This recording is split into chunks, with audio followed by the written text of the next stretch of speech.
Pendant 3 mois, vous faites tout seul à bord, vous débrouillez de tout, y compris des emmerdes. Là, tout d'un coup, vous vous retrouvez avec plein de gens partout. Je suis Michel Desjoyaux, je vais réagir à des archives de l'INA. Il est 20h08, très exactement. Michel Desjoyaux franchit en vainqueur la ligne d'arrivée. Le 10 février 2001. Après 93 jours, 3h57 minutes et 32 secondes de mer, de solitude. Ses équipiers, son épouse et ses 3 enfants sont les premiers à le rejoindre sur le bateau pour le féliciter. Des milliers de spectateurs qui l'attendent dans le froid depuis le milieu de l'après-midi, eux l'acclament. Pour lui, une deuxième course commence. C'est des moments extraordinaires parce que ça c'était 2000-2001, donc c'est mon premier Vendée. Le départ donc ici au Sables d'Olonne avec un sponsor qui est Sablé, PRB, là on est quand même bien sur leur terre. Et on voit qu'il y a un engouement populaire qui est quand même extraordinaire ici.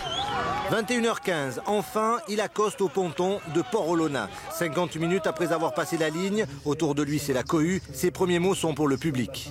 Si aujourd'hui 80... Je crois que la terrasse bouge. Non, je vous rassure. Non, ça doit être moi alors. Et oui, pas facile de se réhabituer à la terre, après 3 mois de mer et une course qui va le marquer à vie.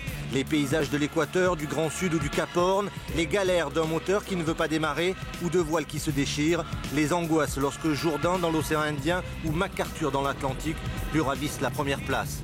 On était 24 au départ, il n'y avait pas le plateau qu'il y a cette année ou pas le plateau de 2008-2009 non plus, mais il y avait quand même du niveau. Il y avait Yves Parlier qui était archi favori et qui démate dans les mers du Sud.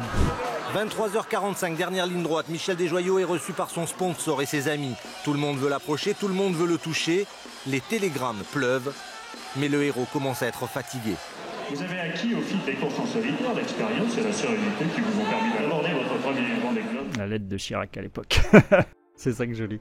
Forcément, après 3 mois de course, la transition elle est un peu brutale, elle est un peu violente. Parce que pendant 3 mois, vous faites tout seul à bord, vous débrouillez de tout, y compris des emmerdes. Et Dieu sait s'il y en a à peu près une par jour, c'est le tarif. Et puis là, tout d'un coup, vous vous retrouvez avec plein de gens partout, plein de gens que vous connaissez, mais aussi plein de gens que vous connaissez pas. Vous vous retrouvez avec plein de gens qui veulent être amis, mais vous les connaissez pas, donc ça va être un peu compliqué. 2000-2001, je m'étais amusé, j'avais apprécié le tour, les 3 mois de course tout seul, mais il me manquait un peu de la concurrence. Et justement, c'est ce que je suis allé chercher sur l'édition 2008-2009. Moi, j'espère surtout bien vivre ça, me faire plaisir pendant 3 mois.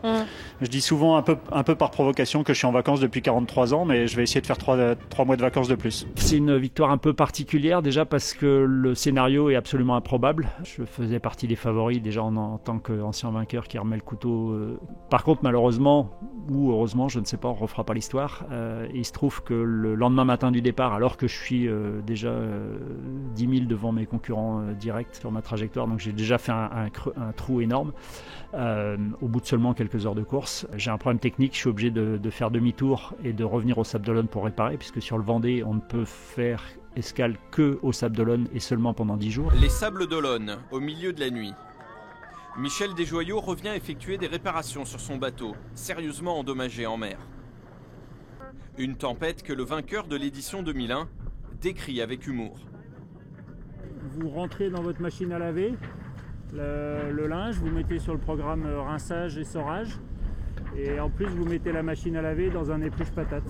Et vous allez voir ce que ça donne. Et je repars d'ici des Sables à 3h du matin, donc à peu près 42 heures après le départ. Toujours en course, toujours avec une forte motivation et le couteau d'entre les dents. Et je remonte à un les concurrents, ce qui était inespéré. Moi, quand je suis reparti, j'espérais, je m'étais dit, allez, si je suis dans les 5 premiers au Cap Horn, avec la casse, le rythme, les variations et tout ça, ça se tente. Michel Desjoyaux savoure une fois de plus ce moment de grâce, la remontée du chenal devant des dizaines de milliers de personnes qui lui rendent un vibrant hommage, saluant ce marin exceptionnel au palmarès incomparable. Bravo, ça rime avec Desjoyaux, donc c'est génial. Il travaille super bien, qu'il est super sympa, super modeste. En fait, comme j'avais une totale confiance dans mon bateau et que j'avais vraiment faim, je rentre dans les 10 premiers à l'entrée dans les mers du Sud. Je passe en tête au sud de l'Australie, à peu près à mi-course, 36 jours après le départ. Et puis après, j'ai jamais lâché la tête de course.